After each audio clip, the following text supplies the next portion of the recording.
Don't make revenue your most important metric. Of course, you want as high revenue as you can, but profit tells the real story. It's simple to say 30% gross profit, 20% net profit, but fortunately with the nuance that we can add with this podcast, we can add so much more to that to actually understand how we get to those figures. Yeah, it's crucial to know your numbers from the get-go. Of course, you want to have a really firm grip on these numbers because that will guide every single business decision that you then make from then on out. How can we improve our profit margins, and how do you make sure that you are understanding the numbers that you're working with and improve that profit margin as much as possible? There are ways that we can negotiate with suppliers and your margins can be made better, and it doesn't necessarily mean that you have to take the first margin that you get offered. I think the worst thing for people to do as a dropshipping business owner is... Firstly, just remember that the dream isn't to build a high revenue business, it's to build a high profit business. That is what's going to allow you to...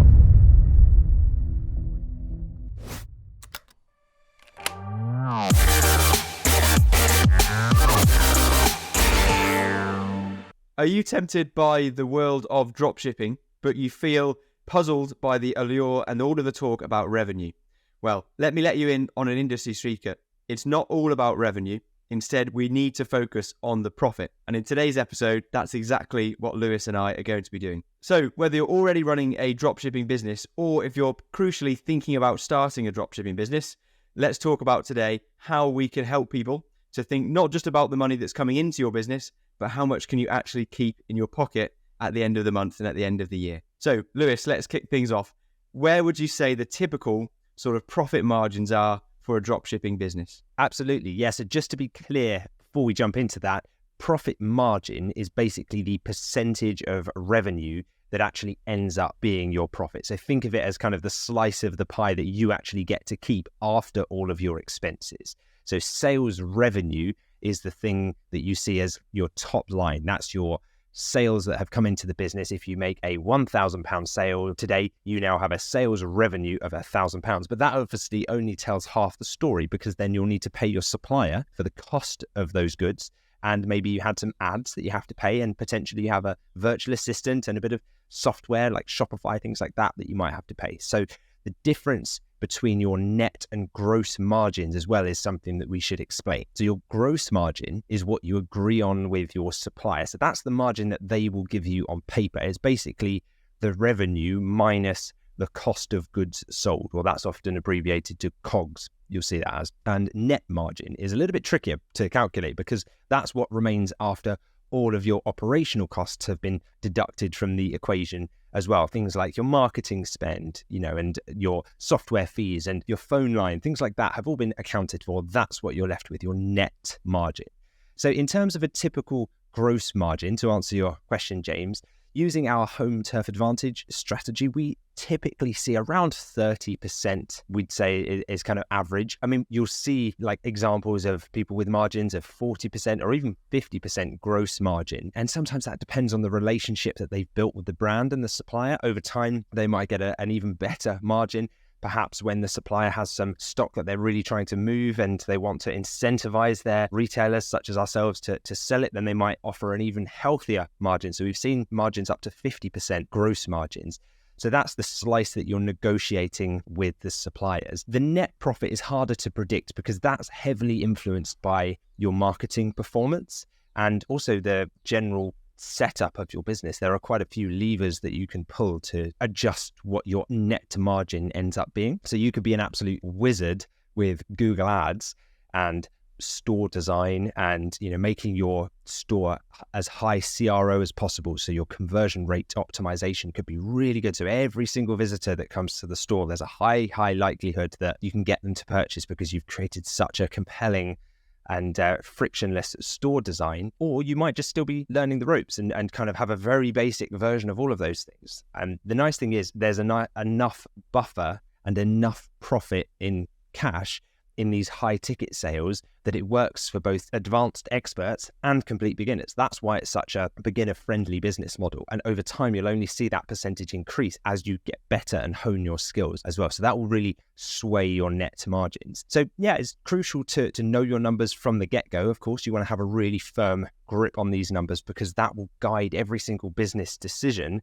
that you then make from then on out, from negotiations with suppliers to ad spend and how much to spend per sale to acquire it. Yeah, absolutely. So it is crucial to touch on that because I think probably your most important job as a business owner will be to know your numbers and crucially to know that bottom line number and how much profit or loss your business is making when you first get up and running.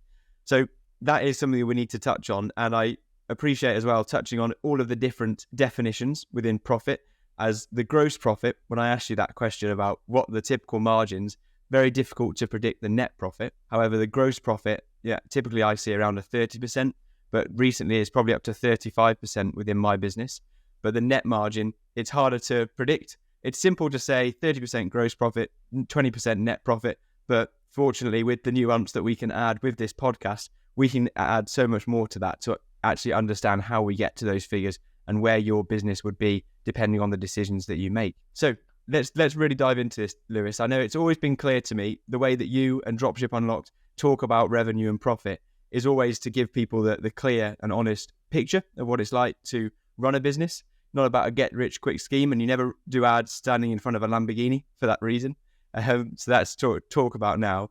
How can we improve our profit margins, and how do you make sure that you are understanding the numbers that you're working with and improve that profit margin as much as possible? Sure. So there are several factors that you are in control of, and it's worth noting that we are dropshipping and therefore we're placing orders with our suppliers on a one-by-one basis, right? So we're not buying lots of stock up front. So suppliers will always offer a better margin when you order larger quantities. I mean, 99% of the time that's going to be the case. And so would you. If you were a supplier and someone said, hey, I'll buy 100 units of this item, of course you'd want to incentivize that, right? So you would give a better margin to them. And that's fine, but it depends on what kind of business you want, because you can either just get really frustrated and angry about that fact and say, as a dropshipper, I'll never get as good a margin. But I mean, you choose what type of business you run, right? Some of our members at Dropship Unlocked have gone on to hold stock because they've said, I realize I could make an extra maybe 10% margin on this or 15% margin on this. So they thought, hey, I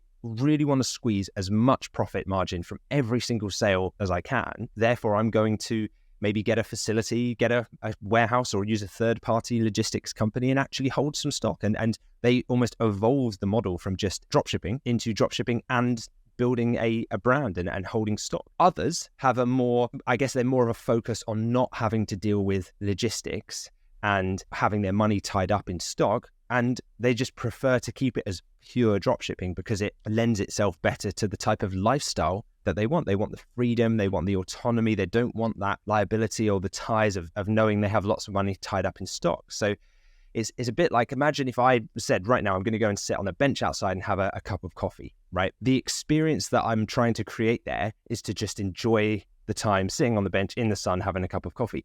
Yes, I could probably get the coffee cheaper if I went and bought a whole pot and the beans wholesale. And, I'll end up paying more per cup if I go and just buy a coffee from a barista, for example.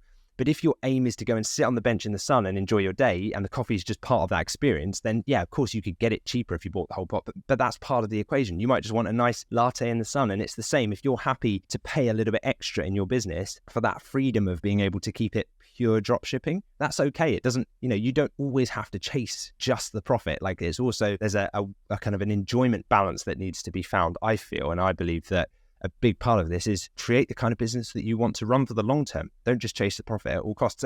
You may be the complete opposite there. You may decide that you do want to go after every penny of profit. And yeah, so it's completely up to you with that. I mean, we can still negotiate healthy margins even when we are just drop shipping. So even when we don't hold any stock, there are still many levers that we can pull, and we can talk to suppliers about, not needing to necessarily buy lots of stock up front or, go and spend huge amounts of money up front with them. Instead, there are ways that we can negotiate with suppliers and your margins can be made better, and it doesn't necessarily mean that you have to take the first margin that you get offered from a supplier as well. Sometimes there's a bit of wiggle room for negotiation there. I found that almost every time they give you their opening margin, and after a bit of relationship building, after some sales history, they're then able to increase that margin, which is good to know. Something that needs to be considered, I think, when you think about how much profit you want to make as a business is whether you want to sell that business. And it depends on the business owner's sort of decision making. So how do you see profit affecting a sale of a business down the line? Yeah, it's really interesting to consider this now rather than leave it until it's too late down the line and then you look back and think, I wish I'd known about this when I first started, because selling your business right now might not even be on your radar. You might not even think you'd ever want to sell. Why would you ever want to sell your business, right? But who knows, in 5-6 years' time, you decide, hey, I want to buy a new house or something, or I need to, help somebody out. I need a big cash injection in my life, or I have another business now and I want to sell this other one that I had. It's worth knowing how profit fits into the sale valuation of your business so that you can set it up to achieve a higher sale valuation and be worth as much as possible from the outset. So remember, if you ever do decide to sell your business, your store's profit, or actually it's usually your EBITDA, which stands for earnings before interest, taxes, depreciation, and amortization, that will make up a big part of your store's valuation. So what they do, typically the store brokers that will facilitate a sale like this, is they'll take the average of the last 12 months of your profit and then multiply it by a number. Okay, so they call that number the multiple. And that's determined by a few different things, like your business age. The older the business, usually the better. The email list size, so how many people do you have on your list that you could market to? The bigger, the higher the multiple will be. The stability and diversity of your traffic. Are you getting all of your traffic from just like one single ad, or have you got a nice diverse range of traffic? And currently, brokers like Empire Flippers, who are one of the big brokers of these types of businesses online, they report on their website that multiples of up to 44 times the average monthly profit are being achieved by dropshipping businesses like these. So imagine if your store's making £50,000 per month net, you could be looking at a sale valuation of that business, if you chose to just sell it, of £2.2 million.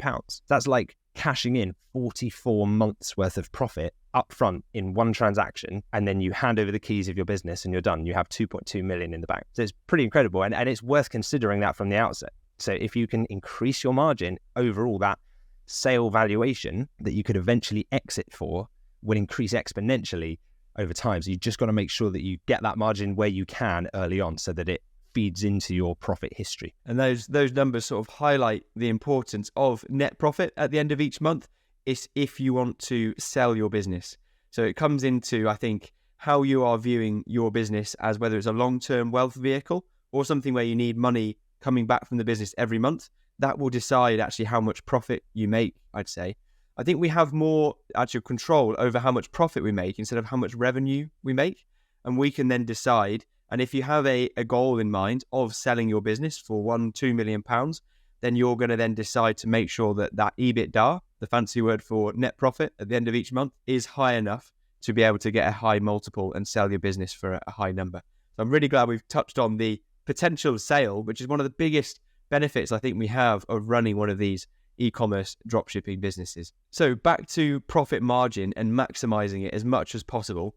I remember when I first set out, and the lessons I learned was that your profit margin was obviously the cost of goods, that take that away from the revenue and the sale that you made. But also I forgot that actually shipping as well, if I'm going to offer free shipping, the delivery that I pay to my supplier is something that's also accounted for within that, and you need to make sure your margin is accounted for with the delivery included. So what other sort of things do we need to consider when we consider how much margin we can make per sale?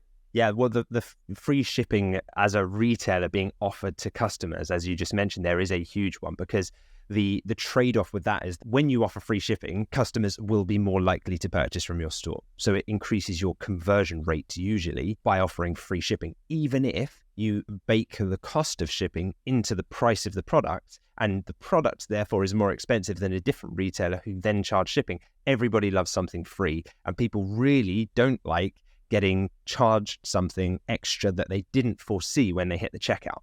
So when they hit the checkout and then a nasty shipping additional charge gets added, that really puts off consumers. But if you can just kind of give them the full picture, make it free delivery, add in maybe a free gift as well, then you can bake that into the cost of your products usually, and you don't have to be the cheapest. So I think sometimes people worry too much about price. Consumers just want ease, and they want transparency, and they want, honesty from brands. And so that's a key consideration, to make sure that you are still covering the shipping costs that your supplier are charging you, or the courier that they use are charging you, so that you're not absorbing that cost yourself as a retailer, and it therefore bringing down your cash profit on every order. Because you're not just in business to just give away money to people so you can give free shipping. You need to account for that as a business to stay in business. So that's one of the things that you should consider. It's funny, with the supplier negotiations, I remember my first margin negotiation, I was looking at the suppliers that I'd signed on paper, and I was thinking, it's fine, I can make this work. Maybe it was like a couple of £100 profit per order that we would have made. And I was thinking, but I wonder if they would do any better. I wonder if I could approach them and go about it. And I approached them, and I did it in my usual way, where I kind of built rapport and was just friendly and smiled and chatted and asked questions about their brand, and then just explained that the higher the margin that they would be able to provide us, the more I'd be able to allocate on optimizing their product, on making our site better to generate them more sales, on spending more on ads to acquire a customer. And they kind of understood that the more they could give, the more we would be able to give back in sales from our customers. So we were like an enabler for them to the market. We could bring customers in. And as soon as they realized that and understood, and I didn't go in angry, I didn't go in demanding like, hey, like, you either give us a better margin or we're leaving, like, we're gone. I did it in the same way that I would in person, right? And so it reminds me, when I was in Dubai at one of the markets recently, I was there with my wife, and she was looking at this set of tiled painted bowls. And the initial asking price, what it's like at some of these markets, it was about 5 times what the items were really worth and what they would have taken for them. And we were kind of doing the whole like haggling, bartering thing that you do at markets. And we got to a final number that we were happy with. That was about 5 times less what we originally quoted. But it wasn't through me being aggressive. It wasn't through me being angry and shouting and storming out the shop. It was just being friendly, smiling, polite, building rapport. And actually, with that sale, it was showing an indifference to the sale outcome. It was saying, hey, we're not that fussed. It's okay. Like, we don't have to have them. We can buy them from a different place. That's fine. And obviously, as you lean out, the retailer selling those bowls really leaned in and was like, okay, well, we can do a deal. I'm sure we can like make a better price for you. And it's the same with when you're negotiating with suppliers. Sometimes it's, hey, look, we can take the margin you've given us, but it will mean that we make less sales for you. But if you could give us a better one, then obviously it's win-win. And it's honest, it's truthful, because the more profit you have to play with, the more you can do for their brand. They ultimately want you to generate as much sales revenue and ultimately profit for them as well. So just being prepared to walk away and say, hey, look, we could just position you on our website in a way that we're not really going to be able to make you many sales, or we could really go all in on your brand if you make your brand the most compelling one for us to market and put money behind because of the margin you've given us. So I think just being professional, always having your numbers straight, remembering that it is a partnership. They're not doing you a favor. It's not a rivalry where you go head to head and lock horns with these suppliers. It should be win-win. You are in business, they are in business, you can both help each other. And so putting together a proposal that outlines those mutual benefits and makes it hard for them to say no, because you have a really compelling business case there, typically you will be able to get a better margin from them, and therefore you'll make more sales and you both end up in a better position overall. And these suppliers, they're business owners themselves, so they understand that we're in business to make profit, and therefore we are going to prioritize the suppliers where we've got the most margin to play with. We'll be able to invest more in the ads for their products, and we'll be able to put their products more front and center in our email campaigns, on our websites, so they understand. And when you phrase this to them in a language they understand, which basically means that they'll make more sales when they provide you with more margin, that's a surefire way to increase your margin with some of these suppliers. So thanks for sharing these negotiation tactics, Lewis, because it's one of the best things that we can do to increase the profit margin that we can generate with a dropshipping business. I think as well, for people that aren't focused on profits, they're often just thinking about the revenue that they can generate from their business. So how would you recommend for people that they can shift their focus from revenue and just generating as much sales as possible over to a focus on the profit that their business is generating? Yeah, it's a really easy trap to fall into, just focusing on revenue, because you might have never made a sale online before.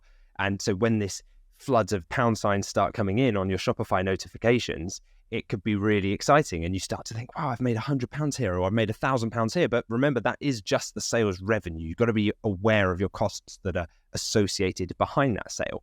I used to be obsessed with revenue early on and thinking, we could hit 100K month, we could hit 200K month this month, and making as many sales as possible. But not all of those sales are as profitable as each other. And it's a bit like, the people that are obsessed with gaining as many social media followers as possible, or as many likes on social media platforms as possible. It might look good on the surface and it gives them a little dopamine hit and makes them feel good, but it doesn't necessarily translate to quality or engagement, or certainly not an income. So it is only half the story. So yeah, don't make revenue your most important metric. Of course, you want as high revenue as you can, but profit tells the real story, because you want to make sure that you're measuring your metrics, like your average profit per order as well, and also your cost per acquisition or your cost per sale. How much does it cost you in ads on average to make a sale? If your average profit per order is higher than your average cost per sale, then you're good. You're making profit on every order that you make, assuming your operational costs are not out of control, and just making sure that you're speaking to your accountant and getting kind of like monthly or quarterly profit reports, and speaking to them as well about insights, like which suppliers are our most profitable, which ones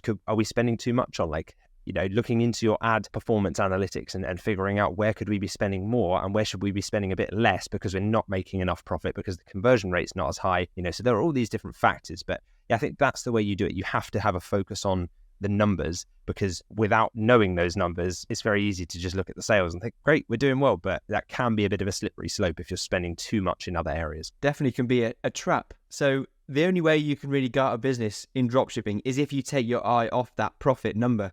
You have to stay profitable, otherwise you're going to have a big cash flow problem that can put you out of business down the line.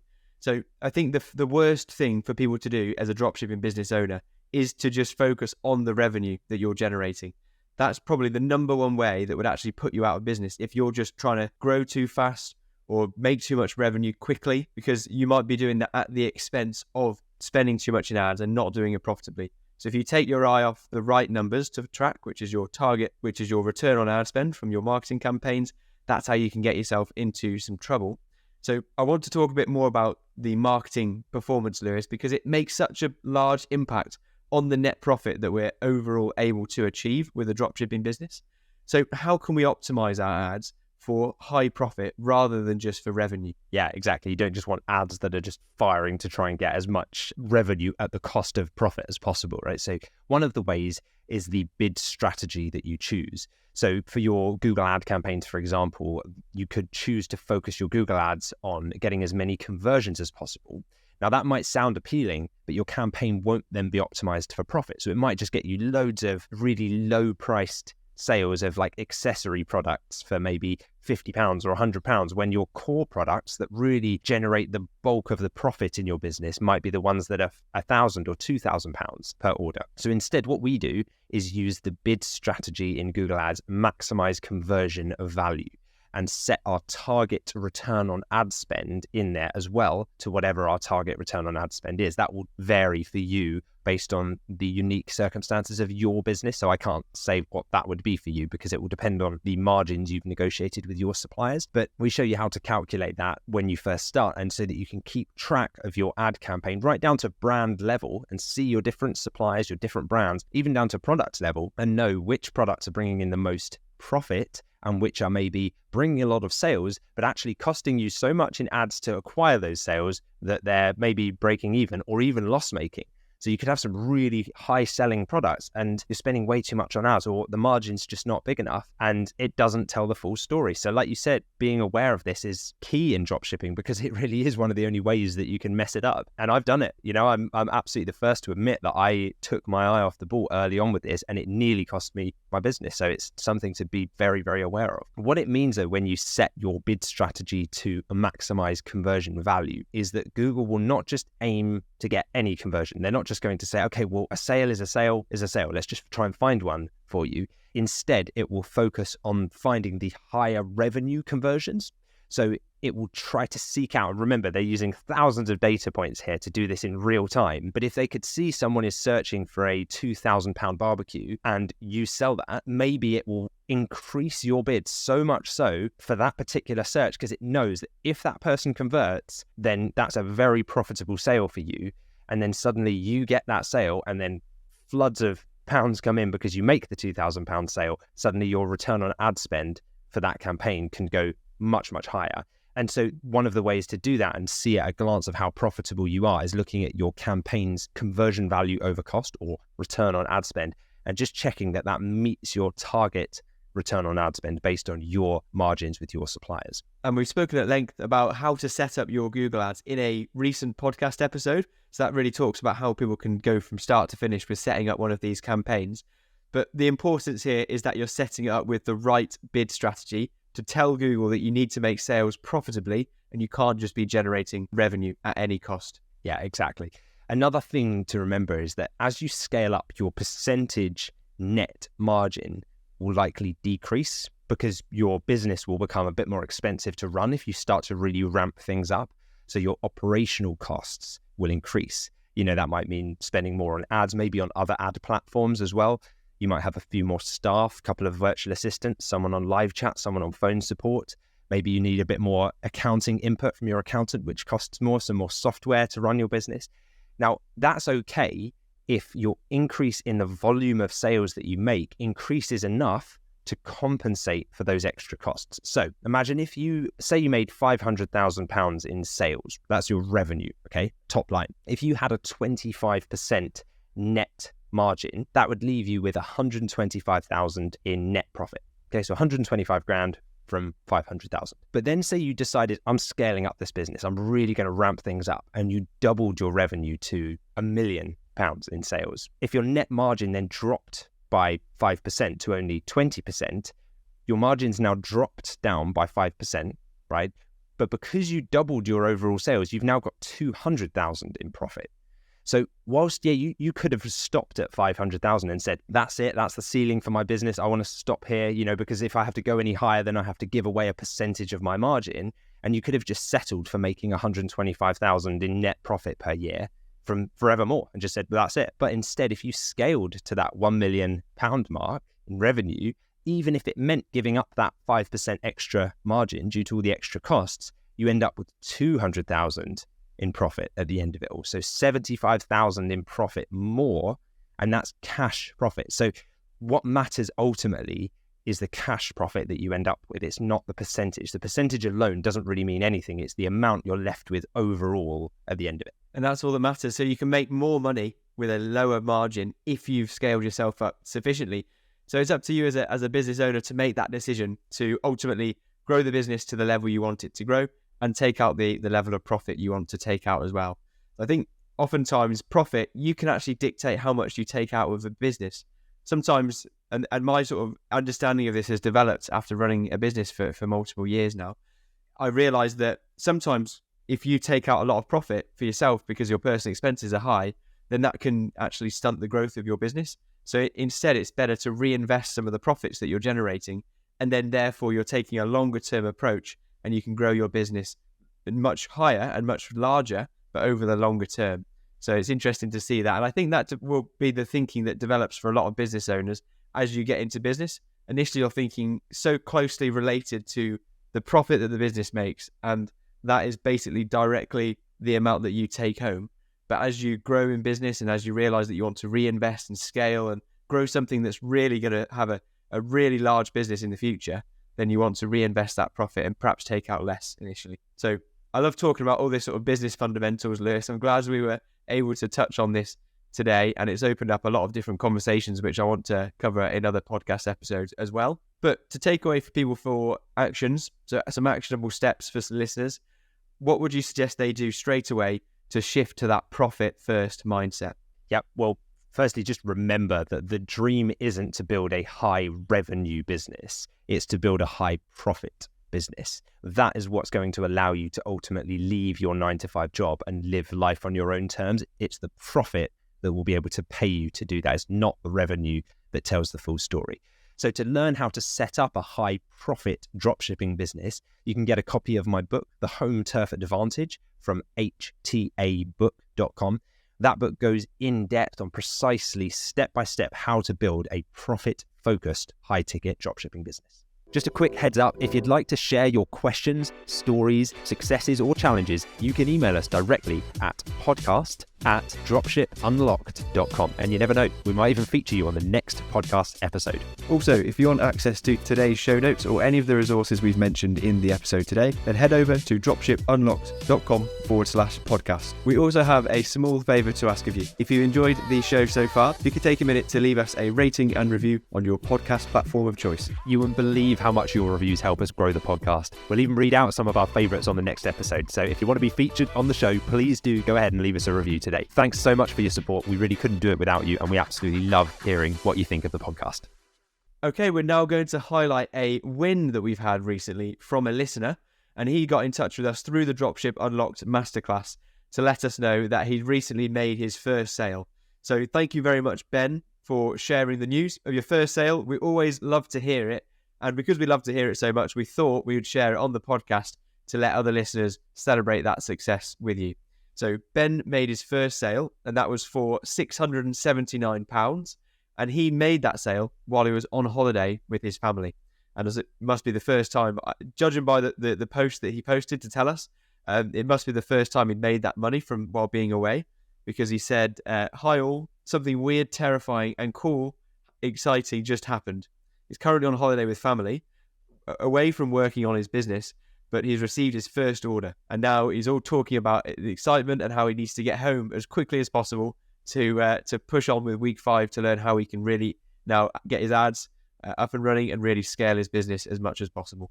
Amazing. Congratulations, Ben, and thank you for sharing this win inside our Dropship Unlocked Masterclass community. It's a really important moment for you, especially when you're on holiday and you realize that you've kept making money whilst being able to work from anywhere in the world, or not even work in your case, just enjoying your holidays. So we're really excited to follow and hear about your continued success. So please do keep us posted, Ben, inside the Masterclass community. Definitely. We love to hear about it, and we also love to share it on the podcast as well. So keep us posted with the wins that you're making in your own dropshipping businesses, and we'd love to share those on the podcast as well. Also, we would like to highlight a recent review that we've had from a listener. And remember, if you want to leave a review, all you need to do is either email us, it's podcast@dropshipunlocked.com, or leave a review, a comment underneath a YouTube video or wherever you listen to this episode. So this review has come in from Katie, and the way she left us a review for the podcast is actually inside the Dropship Unlocked Launchpad community.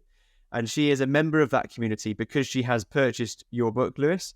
She went to htabook.com to purchase a book. And along with that book, she's then added to the community of other book buyers so she can collaborate and build her dropshipping business alongside other book buyers and other members of the community. And she said, "Both you and Lewis hold that bit of light for me on a Monday morning with your podcasts. Your mindsets and positivity is amazing. So thank you for providing us with valuable information every week. We really do appreciate you both." Thank you so much for your review, Katie. We're really, really glad to hear that you've been enjoying the podcast. So thanks for following along. And thanks for being part of our Launchpad community as well. Looking to support the podcast and make your voice heard? It's simple. Leave us a review on your go-to podcast platform. Or if you're a YouTube fan, go ahead and comment on this video. Your insights could steal the spotlight in our upcoming episode. And before we sign off until our next episode, think about passing this episode on to a friend or a family member. If you've got someone in your circle who's got that entrepreneurial spirit, why not invite them to join you on your journey? Sharing this episode isn't just about sharing knowledge, it's about creating a community of like-minded entrepreneurs. Thanks for joining us on this episode of the Dropship Unlocked podcast. We hope you found the discussion both inspiring and entertaining. If you're ready to begin your own high-ticket dropshipping journey, then here's what to do next. I've taken all of the years of my own experience, both in running my e-commerce businesses and teaching hundreds of others how to do the same, and I've condensed it all into my book, The Home Turf Advantage. It's your comprehensive guide designed to help you create your own e-commerce business. And you can grab your copy today at htabook.com. Stay connected by subscribing to the podcast. This way you'll never miss an episode packed with valuable insights. And if you enjoyed what you heard today, please leave us a review. Your feedback motivates us, and we love sharing our favourite reviews on future episodes. And thank you for deciding to spend your time with us today. We really appreciate you, and we look forward to sharing more high-ticket dropshipping insights with you on our next episode of the Dropship Unlocked podcast.